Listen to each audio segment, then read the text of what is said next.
Yes. Hi everyone, Robert here, and welcome to my YouTube channel. This is the new series that I am doing. As for this time around, I'm not gonna be reviewing Impact Wrestling as a whole. I'm gonna be chopping it down into pieces, the most important pieces.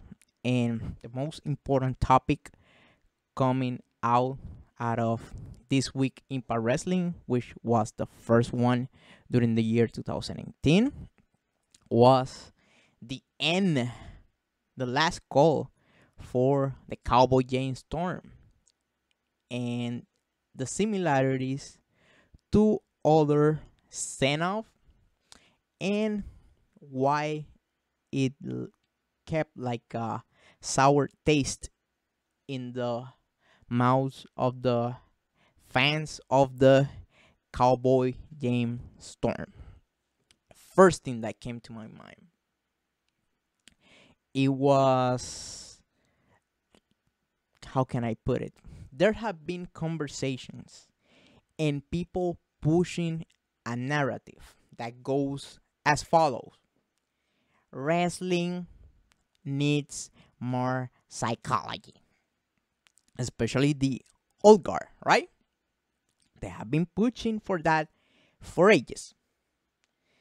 And this angle, the end of the Cowboy James Storm, was an example into psychology can also fail. They did it all the big down dramatically with beer bottles and blah blah blah. No one was buying into it. They were expecting something else or something more surprising. However, this whole thing was not good at all. Was not good at all. Slow, slow, and nobody was buying into the heat that they were trying to generate with the big down of the Cowboy James Storm. Number two, this angle would have benefited greatly if there was a little bit of blood. I'm not advocating for blood and ultra violence every night of the week, but this time around, it would have added that little something into the end of the career of Cowboy James Storm in TNA. If this is the end, or however they wanna trick us into believing that. Number three, that big down reminded me of the way Impact Wrestling sent Christian Cage back to the WWE. A big down with Christian Cage having no offense at all, and that was it. Of course, you're gonna do that because you have no intentions into hiring the guy back. However, James Storm is one of the select few TNA originals, with Abyss being the other one that has stood the test of time and stood by with TNA. And he is the guy, let's say the guy, of the long-time wrestling fans. And there is one thing, one big mistake I hear nobody talk about, and that's good. In order to keep your hardcore audience, the ones who were through the back times when John Gaborik was the booker, you should give them at least something.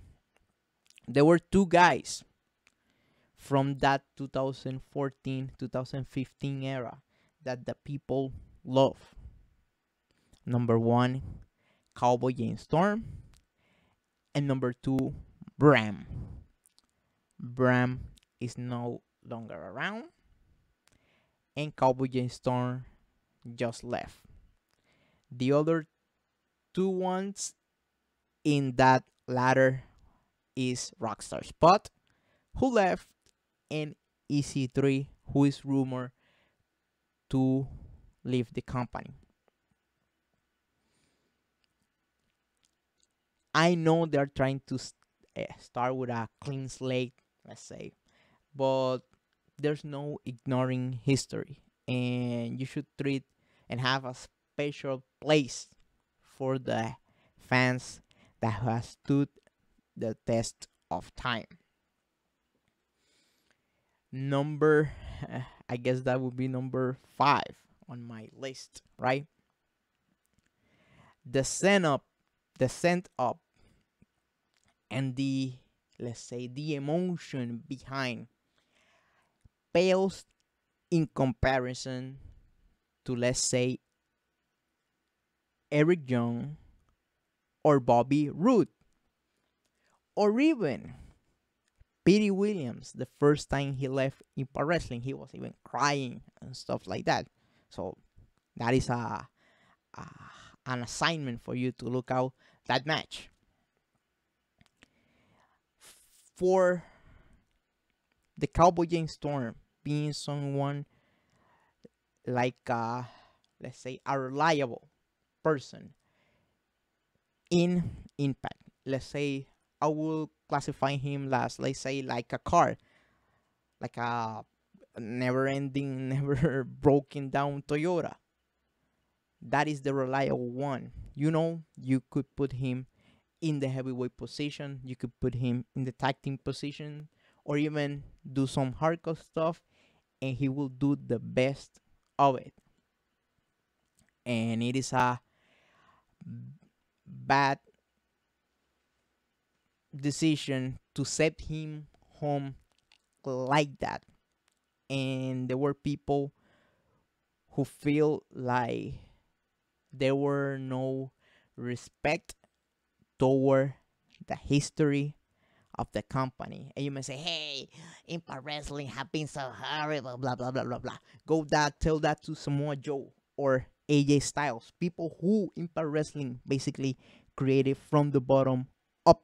People who you were enjoying on the other side of town right now.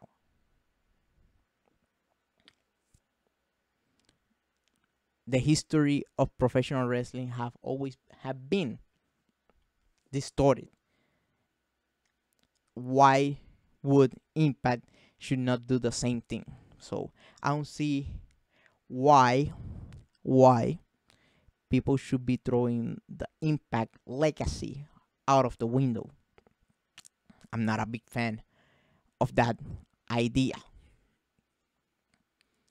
Let's talk about the problem with the person sending him out, because at the end of the day, it doesn't feel like there could be a redemption story unless you put Moose and he becomes like Goldberg or something like that and beats Lashley, KM, and all the other MMA guys.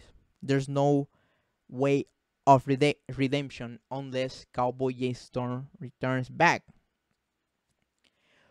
Which that leads me to believe that this could not be it.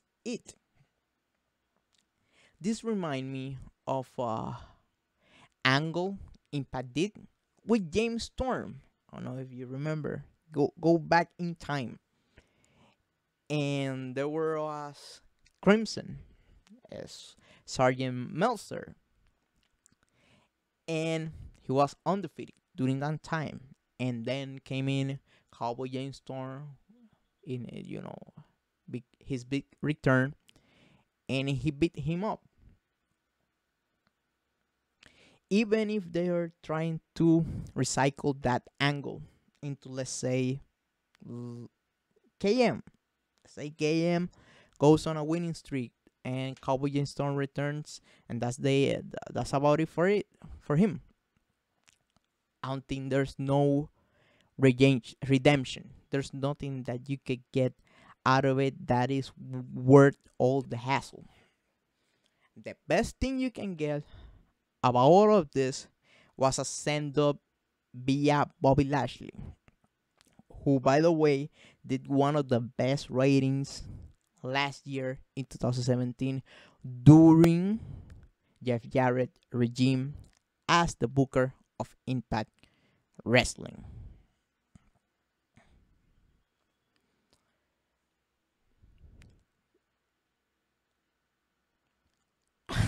I'm speechless, sorry. I'm reading now the chat room. What's up? Kfake Chronicles and Coolman is writing me, hey, WWE fans will never accept that Samoa Joe and AJ were made by TNA. No, they're in denial. They think they created all. The same way Vince thinks about things, all his fans think the same way. Just like a cult. But that is not my, you know, my fight. You can do whatever you want as a fan, but I do not like that kind of denial of history. I'm not a fan of that, of course. I would like to see, as for James Storm, actually a send out, or let's say you're gonna send someone that have been in the company for 14, 15 years.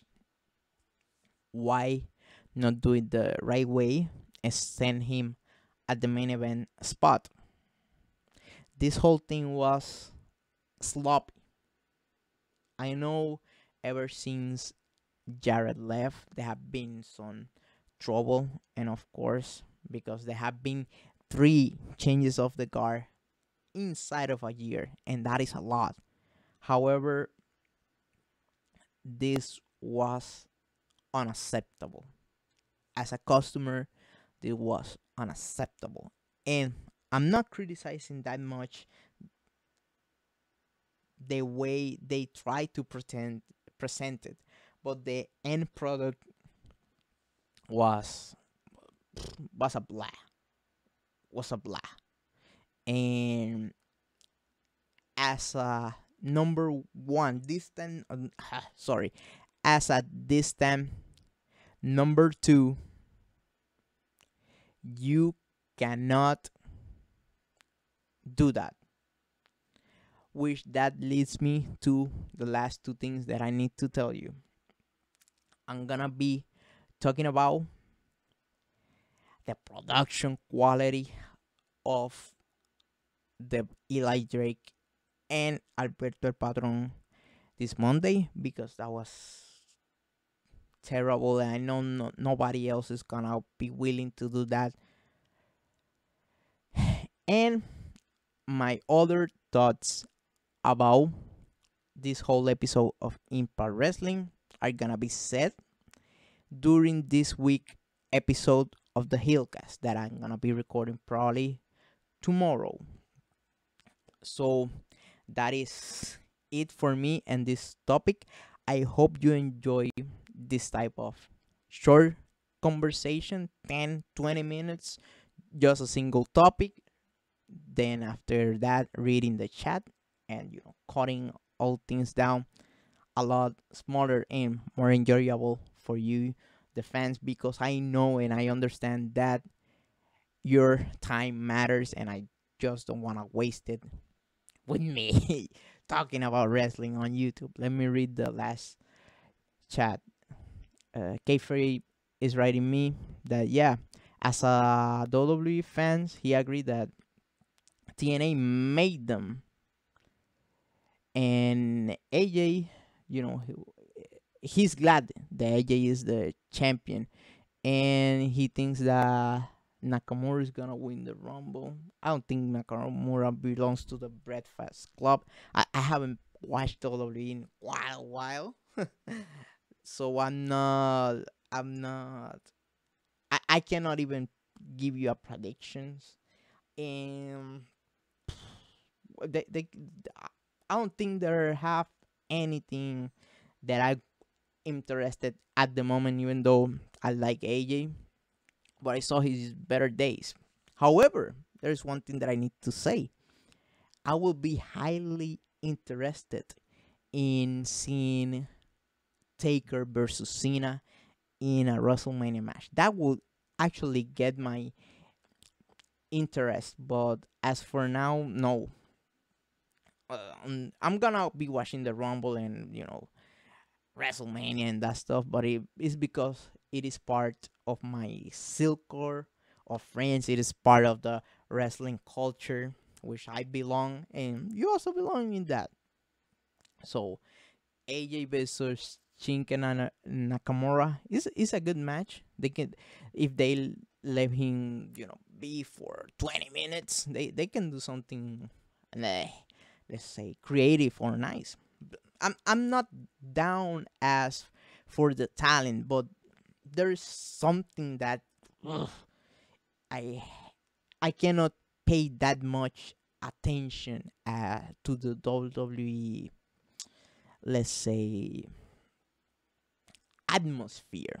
I don't feel like I am part of it. Oh, I already know that Roman is gonna win the Rumble or Roman Reigns. When are they gonna give up on that guy? I truly don't know. But that's it for me. Thank you a lot for watching this live stream. Thank you for being in the chat. You guys are awesome. And I hope to see you this Monday, probably before Monday Night Raw. So I don't want to interrupt you from watching that show. So that's it for me. Thank you a lot. Goodbye, and check out the Hillcast this upcoming week. Goodbye, and thanks for listening.